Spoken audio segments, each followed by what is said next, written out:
মোগলমারি তো বেরিয়ে গেলাম ওখান থেকে। তো ওখান থেকে আপনারাও আসতে পারেন বেলদার দিকে NH-16 ধরে কিছুটা এগিয়ে, জাস্ট 6-7 কিলোমিটার এগিয়ে এসে বাঁ দিকে কেশিয়ারির রাস্তা ধরে 9 কিলোমিটার মতন আমরা এখন যাচ্ছি আমাদের পরবর্তী গন্তব্যস্থল, যেটা হচ্ছে কুরুমবেড়া ফোর্ট নাই যে ওটাতে একটা কন্ট্রোভার্সি, ওটা নিয়ে আপনাদেরকে বলবো পরে। কিন্তু এখন আমরা ওটার দিকে যাচ্ছি, আপনারা দেখুন, আশা করছি ভালো লাগবে রাস্তা। তো আমরা গগনেশ্বর গ্রাম হয়ে চলেই এসেছি কাছাকাছি প্রায় কুরুমবেড়া ফোর্ট, আর এখান থেকে 100-200 মিটার। তো আপনারা রাস্তাটা যেমন দেখতে পাচ্ছেন, রাস্তাটা মোটামুটি একটু ঠিকই আছে, ওই 14 ফুটের রাস্তা গোটাটাই। আর সুন্দরী আসা গেছে। এই যে বাঁদিকে হচ্ছে কুরুমবেড়া ফোর্টটা, আমরা এখন ওর দিকেই যাচ্ছি। লোকটা জিজ্ঞেস করে নি একবার, দাঁড়ান। এই দাদা কুরুমবেড়া ফোর্টটা কি এই সামনে এই টার্নিংটা ঘুরে পড়ুন, পেয়ে যাবেন। আচ্ছা, আমি গাড়ি রাখার জায়গা আছে, বড় জায়গা? বিশাল জায়গা। আচ্ছা আচ্ছা, বিশাল জায়গা, ঠিক আছে। যেটা পূজা হবে আর কি।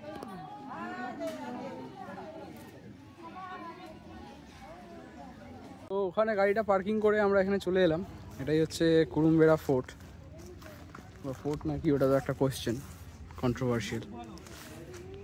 আপনারা আসুন, দেখুন, খুবই ভালোই লাগবে। এরিয়াটা খুব সুন্দরভাবে বানিয়ে রেখেছে একটা।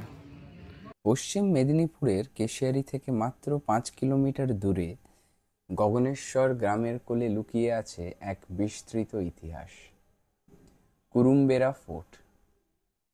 এটা কোনো সাধারণ মুঘল বা রাজপুত দুর্গ নয়। এই ফোর্টের স্থাপত্যে মিশিয়ে আছে হিন্দু, মুসলিম ও ব্রিটিশ শাসনের নানা ছোঁয়া। কুরুমবেড়া শব্দের অর্থই হলো পাথরের ঘেরাটোপ।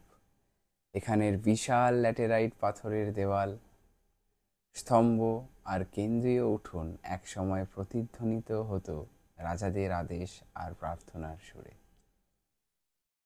ধারণা করা হয় এটি নির্মিত হয়েছিল 15 শতকে উড়িষ্যার গজপতি রাজাদের আমলে।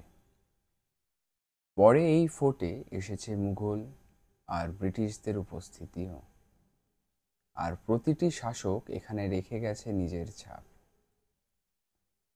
আজ এই নীরবতার মাঝে দাঁড়িয়ে মনে হয় সময় যেন থমকে গেছে। এই পাথর, এই শ্যাওলা ঢাকা প্রাচীরগুলো এখনো ফিসফিস করে বলে যায় শতাব্দী প্রাচীন গল্প।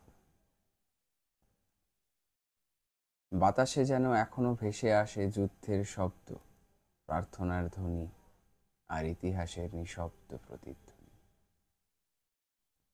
কুরুমবেড়া ফোর্ট হয়তো বড় বড় পর্যটন তালিকায় নেই, কিন্তু এটি বাংলার এক বিস্তৃত ঐতিহ্য, যা এখনো অপেক্ষা করছে সেই সব ভ্রমণ প্রেমিকদের জন্য যারা খুঁজে বেরোয় ইতিহাস, রহস্য আর শান্তি। তাই পশ্চিম মেদিনীপুরের পথে চলতে চলতে যদি একটু সময় পাও, একবার ঘুরে এসো এই নিস্তব্ধ অথচ প্রাণবন্ত ইতিহাসের কোণে। এই হলো কুরুমবেড়া ফোর্ট, যেখানে পাথর, নীরবতা আর ইতিহাস একসাথে বেঁচে আছে।